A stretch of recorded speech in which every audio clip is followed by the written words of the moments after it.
안녕하세요. 민지의 꿀사연입니다. 즐겁게 감상하시고 구독, 좋아요도 많이 눌러주세요.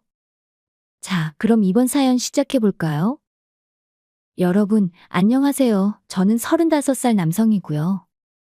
아직은 짝을 찾지 못해 미혼이네요. 오늘은 한 형수님과 겪게 된 저의 미묘한 경험을 들려드리고자 이렇게 사연을 보냅니다. 저는 파주에 있는 작은 중소기업에 다니고 있는데요. 제가 다니는 작은 회사에는 사장님까지 10명의 직원이 있습니다. 회사도 작고 직원들이 몇 명 없다 보니 서로 가깝게 지내는 편인데요. 그 중에서도 저보다 4살 많은 39살 된 과장님하고 무척이나 가깝게 지내는 편입니다. 회사에서는 김 과장님으로 부르죠. 김 과장님하고 저하고 유독 친해지게 된 계기는 김 과장님과 제가 비슷한 취미가 많다는 점이었는데요. 그래서 회사에서도 가깝게 지내고 있지만 휴일에도 같이 취미 생활을 하면서 종종 만나게 되더라고요. 우선 운동이나 게임 같은 관심사가 비슷합니다. 그리고 회사에서나 밖에서나 저를 잘 챙겨주시는 편입니다. 물론 사람 자체도 재미있는 분이세요. 그래서 거의 형 동생 하면서 지내고 있지요. 김 과장님은 몇 년 전에 결혼을 한 유부남인데요. 둘이서 술을 마시다 보면 가끔 김 과장님 집에서 술을 한 잔씩 더 할 때도 있습니다. 그러다 보니 김 과장님의 형수님을 집에서 종종 뵌 일이 있는데요. 김 과장님은 배가 불쑥 튀어나온 전형적인 한국 아저씨이지만 형수님은 무척이나 매력적인 분이십니다. 아직 아이를 출산하지 않아서 그런지 몸매도 끝내주시고 솔직히 제 스타일입니다.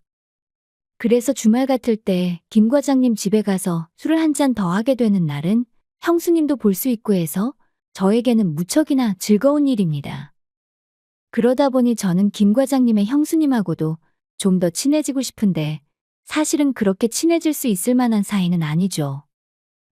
그래도 어쩌다 한 번씩 제가 집에 갈 때마다 반갑게 맞이해 주시곤 해요. 정말이지 얼굴도 예쁘고 몸매도 좋으시지만 성격도 최고로 좋으신 것 같아요.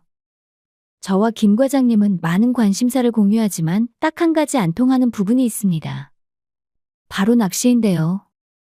우리 김 과장님은 낚시를 또 엄청 좋아하는데요. 저는 그다지 낚시를 좋아하지는 않습니다. 친구들, 가족들 따라서 낚시를 다녀보기는 했지만 저는 낚시에는 큰 재미를 느끼지는 못하겠더라고요. 아마 낚시를 좋아하시는 분들이 들으시면 저에게 뭐라고 하실 것 같기는 한데요. 저는 아직 인생을 제대로 알지 못할 나이여서 그런지 낚시의 참맛을 모르는 것 같습니다. 아무튼 그래도 김 과장님이 같이 가자고 하도 졸라대서 몇 번 같이 낚시를 다녀온 일이 있기는 했죠. 그러던 어느 날이었는데요. 주말에 같이 밤낚시를 가자고 하더라고요. 1박 2일로요. 같이 어울리는 게 재미는 있었지만 1박 2일로 낚시를 가는 건 좀 꺼려져서 거절하려는데 김 과장님이 자기 와이프도 같이 가는데 내가 같이 가면 좋겠다라고 얘기를 하더라고요. 형수님도 같이 간다는 이야기를 듣고는 저도 가겠다고 했습니다. 김 과장님하고 둘이 1박 2일 낚시를 떠난다면 재미가 없겠지만 형수님이 같이 가면 이야기가 다르니까요. 왜 그런 거 있잖아요. 아주 가까운 사이는 아닌데 편한 사람이요. 친해지고 싶고. 김 과장님의 형수님이 저에게는 딱 그런 사람이었어요. 그래서 낚시를 같이 가서 바람도 쏘이고 하면 더 친해지지 않을까 해서 밤낚시를 따라가겠다고 했죠. 혹시 아나요? 형수님이 본인 닮은 여동생이 있어서 저를 소개해 줄지도 모르는 일이잖아요. 아무튼 그렇게 이런저런 기대를 품고는 밤낚시를 떠나기로 한 토요일만 기다리고 있었죠. 마침내 기다리던 그날이 왔고 토요일 아침에 우리는 셋이서 차를 몰고 밤낚시를 하러 떠났습니다. 그렇게 차에서 이런저런 이야기도 나누면서 고속도로를 달리는데 마치 학창시절의 소풍 가는 느낌까지 나더라고요. 간만에 바람을 쏘이러 나온 기분도 좋았고요. 같이 한 차를 타고 있으니 가까이에서 은은하게 퍼지는 형수님의 화장품 냄새도 제 마음을 설레게 했어요. 그렇게 얼마쯤 달렸을까요? 우리는 낚시터에 도착을 하게 되었어요. 밤낚시를 하는 사람들이 종종 들르는 유명한 곳이어서 그런지 풍경이 기가 막히게 멋지더라고요. 그렇게 멋진 곳에 유쾌한 김 과장님과 또 제가 좋아하는 형수님과 같이 있으니 마음이 무척이나 들뜨더라고요. 아무튼 그렇게 설레이는 마음으로 숙소로 이야기를 하면서 걸어갔죠. 그런데 숙소에 도착해서 예약된 상황을 보니 김 과장님이 방을 한 개만 잡으셨더라고요.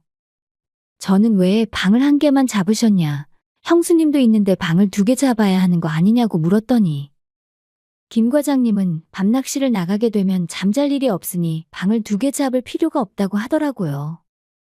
저는 속으로 아이 참, 나는 밤새면서 낚시하기는 싫은데 생각을 하면서 일단 알겠다고 했죠. 아무튼 그렇게 저희는 셋이서 같이 라면도 끓여 먹고 소주도 한잔하면서 즐거운 시간을 보냈습니다. 그리고는 날이 어둑어둑해졌을 무렵 김 과장님과 저는 밤낚시를 하러 바다로 나갔죠. 형수님은 숙소에 혼자 있었고요. 그런데 이 밤낚시라는 게 쉬운 일이 아니었어요. 무슨 방파제 같은 곳에 자리를 잡고 앉아서 낚시대를 던져놓고 이런저런 이야기를 하면서 기다리는데요. 바람은 쌩쌩 불고 날은 춥고 기침나면서 엄청 괴롭더라고요. 그래서 김 과장님한테 죄송하지만 저 숙소에 먼저 돌아가서 쉬면 안 되겠냐고 했죠. 김 과장님도 제가 낚시를 썩 좋아하는 건 아니란 걸 알고 있었던 터라 해롱거리는 저를 보더니 먼저 돌아가서 쉬고 있으라고 하더라고요. 자기가 월척을 잡아서 돌아가겠다면서요. 돌아가면 저랑 형수님이랑 한 방에 같이 있어야 하는데 저는 좀 걱정이기는 했습니다. 형수님이랑 단둘이 있게 되면 좀 어색할 수 있으니까요. 그리고 우리 김 과장님도 조금 이상한 사람이라는 생각도 들었어요. 아니, 자기 와이프하고 저를 믿는 건 좋은데 야심한 밤에 둘이 한 방에 있게 두고 본인은 낚시를 계속하고 오겠다니 우리 김 과장님도 참 낚시에 미친 사람이기는 했죠. 아무튼 저는 몸이 조금 괜찮아지면 새벽이라도 다시 오겠다고 했더니 김 과장님은 낚시 초보자는 그냥 가서 잠이나 자두라고 하더라고요. 밤낚시 아무나 하는 거 아니라면서요. 낚시가 그렇게 좋은 건가 생각이 들면서도 너무 추워서 저는 얼른 숙소로 돌아갔어요. 숙소로 돌아가니 형수님은 혼자 방에 누워서 쉬고 계시더라고요. 저는 김 과장님을 두고 혼자 돌아온 사정을 이야기하고 형수님 말동무를 해드리면서 이런저런 이야기를 나눴어요. 형수님과 특별할 거 없는 이야기를 나누는 그 시간들이 저는 참 좋았어요. 형수님하고는 대화도 잘 통하고 누나 같기도 했고요. 또 이렇게 경치 좋은 곳에 와서 둘이 한 방에 있으니 마치 애인같이 느껴지기도 했고요. 김 과장님하고 바닷바람 맞으면서 낚시하는 것보다 100배는 즐거운 시간이었죠. 그렇게 얼마나 이야기를 나눴을까요? 시간이 많이 흘러서 새벽이 되었을 때쯤 피곤함이 몰려오더라고요. 그래서 각자 이불을 깔고 한숨 자려고 하는데 숙소가 워낙 후져서 난방이 잘 안 되더라고요. 늦가을 시점이기는 했지만 바닷가 근처라 그런지 밤 기온이 엄청 낮았고 체감 온도는 더 낮았던 것 같아요. 문틈하고 창문 틈으로 바람도 솔솔 들어오는데 두툼하게 옷을 입고 이불을 덮고 있어도 춥기는 매한가지더라고요. 저도 추웠는데 형수님을 슬쩍 보니 엄청 추워하면서 덜덜 떨고 있는 게 보이더라고요. 그래서 형수님한테 춥냐고 물었더니 추워서 잠이 안 온다면서 감기 걸리겠다고 덜덜 떨면서 이야기를 하는데 형수님을 저렇게 두어서는 안 되겠다는 생각이 들더라고요.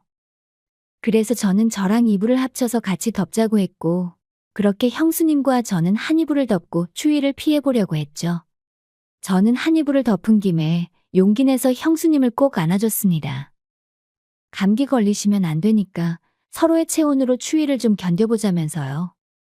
형수님도 거절하지 않고 제 품에 안겨왔죠.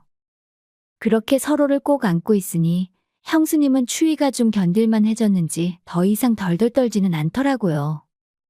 그렇게 우리는 서로를 꼭 끌어안은 채 그 추운 밤을 보냈습니다. 저에게는 그 시간들이 마치 꿈속에 있는 것처럼 몽롱한 시간들이었어요. 내 품에 내가 좋아하는 형수님이 안겨있다니 믿기지가 않았죠. 형수님의 은은한 화장품 냄새며 살냄새며 촉감까지 이게 꿈인지 현실인지 분간이 잘 안 될 지경이었어요. 그렇게 덜덜 떨리게 추웠지만 달콤했던 형수님과의 그 밤은 어느덧 지나가고 날이 밝아왔죠. 그날 형수님하고 저와의 사이에는 아무런 일도 일어나지는 않았어요. 오히려 그래서 더 풋풋하고 애틋한 좋은 느낌으로 형수님과의 관계를 유지할 수 있었던 것 같아요. 아마 제가 젊은 혈기를 못 이기고 신뢰를 범했다면 김 과장님에게나 형수님에게나 너무 미안한 마음을 갖게 되지 않았을까요? 물론 낚시터에서의 그날 밤 이후로 형수님과 저는 더 가까운 사이가 되었어요. 형수님도 저에게 더 살갑게 대해주시고요. 마치 아주 오래전부터 알던 친구나 애인 사이 같이 가까워졌다고 할까요? 저는 마치 누나 같은 편한 사람이 생겨서 너무 기분이 좋고요. 그 사람이 제 이상형인 김 과장님의 형수님이어서 더 좋은 거겠죠? 아무튼 그렇게 날이 밝았고 김 과장님은 다음날 아침 9시가 다 돼서야 밤낚시를 마치고 숙소로 돌아왔어요. 그래도 나름 큰 물고기를 몇 마리나 잡아왔더라고요. 형수님은 둘만 남겨놓고 밤낚시를 밤을 홀딱 새고 오는 사람이 어딨냐면서 그럴 거면 낚시랑 결혼하지 왜 자기랑 결혼했냐면서 김 과장님 면박을 줬죠. 그러시면서 저를 힐끗 쳐다보면서 눈을 찡긋하시는데 제 가슴이 살짝 두근거렸어요. 형수님과 저희 둘만의 비밀을 간직해서 더 그랬던 것 같아요. 아무튼 그렇게 소란스럽지 않은 형수님의 잔소리가 한바탕 이어졌고요. 우리는 그렇게 김 과장님이 잡아온 월척으로 매운탕도 끓여 먹고 아침에 좋은 시간을 보내고 집으로 돌아오게 되었습니다. 그 후로 김 과장님하고 형수님하고 같이 낚시를 몇 번 더 가게 되었는데요. 저는 김 과장님이 낚시를 같이 가자고 할 때마다 즐겁게 수락하고 있습니다. 낚시 자체는 재미가 없지만 낚시터 숙소에서 형수님과 함께하는 시간들은 너무 달콤하고 즐거우니까요.